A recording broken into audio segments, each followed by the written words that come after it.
Iran's ballistic missiles threatening U.S. bases across Middle East explained.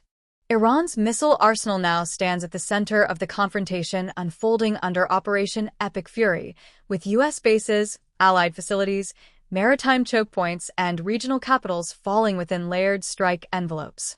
Tehran fields one of the region's most diversified inventories, including short and medium-range ballistic missiles, land attack cruise missiles, anti-ship systems, heavy artillery rockets, and space launch vehicles with dual-use technological implications. Military analysts note that under sustained combat conditions, the decisive variables extend beyond raw missile counts to include the survivability of mobile launchers, hardened storage sites, reload capacity, command and control resilience, and the ability to orchestrate coordinated salvos capable of stressing or saturating regional air and missile defense networks. At the short-range level, Iran fields a dense inventory of SRBMs, short-range ballistic missiles, with ranges of 150 to 800 kilometers, optimized for rapid launch and mobility. The Fateh 110 family, operational at 200 to 300 kilometers, remains a core tactical strike system, employing solid-fuel missiles and road-mobile transporter-erector launchers that reduce preparation time and increase survivability. The improved Fateh 313 extends that reach to approximately 500 kilometers while retaining solid fuel readiness and improved guidance. Legacy platforms such as the Shahab 1, with a 285 to 330 kilometers range, and the Shahab 2, with a 500 kilometers range, remain operational and may have benefited from incremental modernization programs that include guidance refinement and propulsion refurbishment. The Qayyum 1, operational at approximately 700 to 800 kilometers, introduces aerodynamic refinements and improved terminal stability, while the Zulfiqar extends to roughly 700 kilometers with enhanced accuracy against fixed infrastructure targets. The Tundar 69 provides a 150 km strike option, and the Koksen M1978 artillery system, with a 40 to 60 km range, supports shorter-range fire missions in border theaters or proxy environments. These systems collectively allow Iran to hold at-risk U.S. installations in Iraq, Kuwait, Bahrain, Qatar, eastern Saudi Arabia, and portions of Syria within extremely compressed engagement timelines measured in minutes. Their mobility and predominantly solid fuel configuration complicate preemptive suppression efforts. Beyond immediate regional reach, Iran's medium-range ballistic missile inventory significantly expands its strategic envelope. The Shahab 3 remains operational at approximately 1,300 kilometers and continues to serve as a backbone of Tehran's regional deterrence posture. The Ahmad, a Shahab 3 derivative assessed at roughly 1,700 kilometers, introduces improved guidance and maneuverability and remains in development. The Ghadr 1, another Shahab 3 variant extending to approximately 1,950 kilometers, also remains in development, while the Karamshar, assessed at approximately 2,000 kilometers, continues to be refined. The solid fuel Sejal, with a range of approximately 2,000 kilometers, offers substantial survivability improvements over earlier liquid fuel systems, reducing fueling time and vulnerability to launch preparation. These MRBMs place Israel, southeastern Europe, and deep Gulf strategic infrastructure within reach, altering engagement geometry and early warning timelines. Iran's cruise missile inventory adds a different operational dimension by exploiting low-altitude penetration profiles. The Ali land attack cruise missile, operational at approximately 700 kilometers, provides terrain-following capability designed to evade radar detection.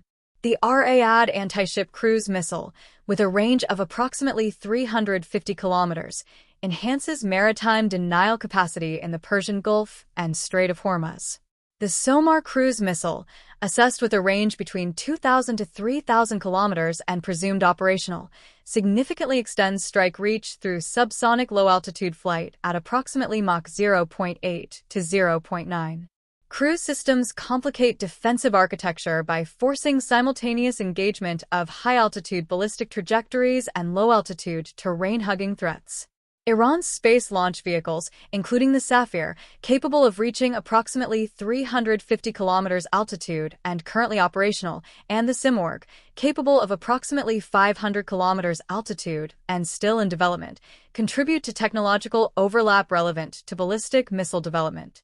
Multi-stage propulsion, guidance refinement, and re-entry engineering advancements derived from these programs enhance long-range missile expertise even if publicly designated for civilian space missions. Open-source analytical estimates suggest Iran may possess between 6,000 and 10,000 missiles across these categories, although precise figures remain classified. Regional assessments indicate that approximately 800 to 1,000 missiles may have undergone reconditioning in recent months, particularly those capable of reaching Israel. Such refurbishment efforts likely involve updated guidance electronics, propellant replacement, and warhead modifications, extending operational life and potentially improving reliability during sustained combat operations. The regional defensive balance is anchored by Patriot Pack, 3 batteries deployed to protect key U.S. and allied installations. Estimates indicate approximately 15 to 20 Patriot batteries in operational positions. A typical Pack 3 battery consists of 4 to 8 launchers, each with up to 16 interceptors, yielding approximately 64 to 96 ready interceptors per battery under realistic conditions. This translates into an estimated regional pool of approximately 960 to 1,440 interceptors if 15 batteries are active, or 1,280 to 1,920 interceptors if 20 batteries are deployed. These figures do not account for reload timelines, attrition, mechanical readiness, or engagement doctrine. Under high-threat conditions, defensive doctrine frequently requires 2 interceptors per incoming ballistic missile to maximize the probability of kill. In such scenarios, 1,000 incoming missiles could require up to 2,000 interceptors.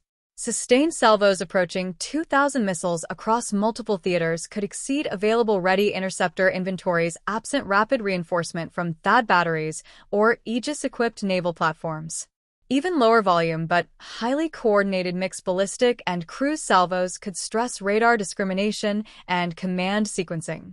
Iran's doctrine emphasizes mobility, dispersion of TEL units, rapid displacement after launch, and mixed-wave attack strategies that combine ballistic and cruise systems to saturate and complicate defensive responses. Solid fuel platforms such as the Fateh series and Sejal reduce launch preparation exposure, while cruise missiles force layered tracking challenges. The effectiveness of this doctrine under active suppression will depend on the survivability of launch brigades and the resilience of command and control networks. Operation Epic Fury, therefore, operates within a narrow margin between offensive missile mass and defensive interceptor endurance.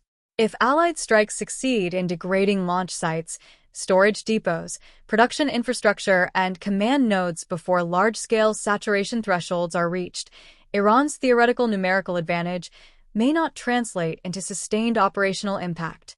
If not, regional missile defense architecture faces a prolonged stress test in which inventory depth, reload logistics, and layered integration will determine whether defended bases can absorb repeated high-volume salvos without strategic degradation. The unfolding confrontation represents not simply an exchange of strikes, but a measurable contest between missile inventory resilience and interceptor sustainability, with implications extending beyond the immediate theater to future assessments of regional deterrence stability.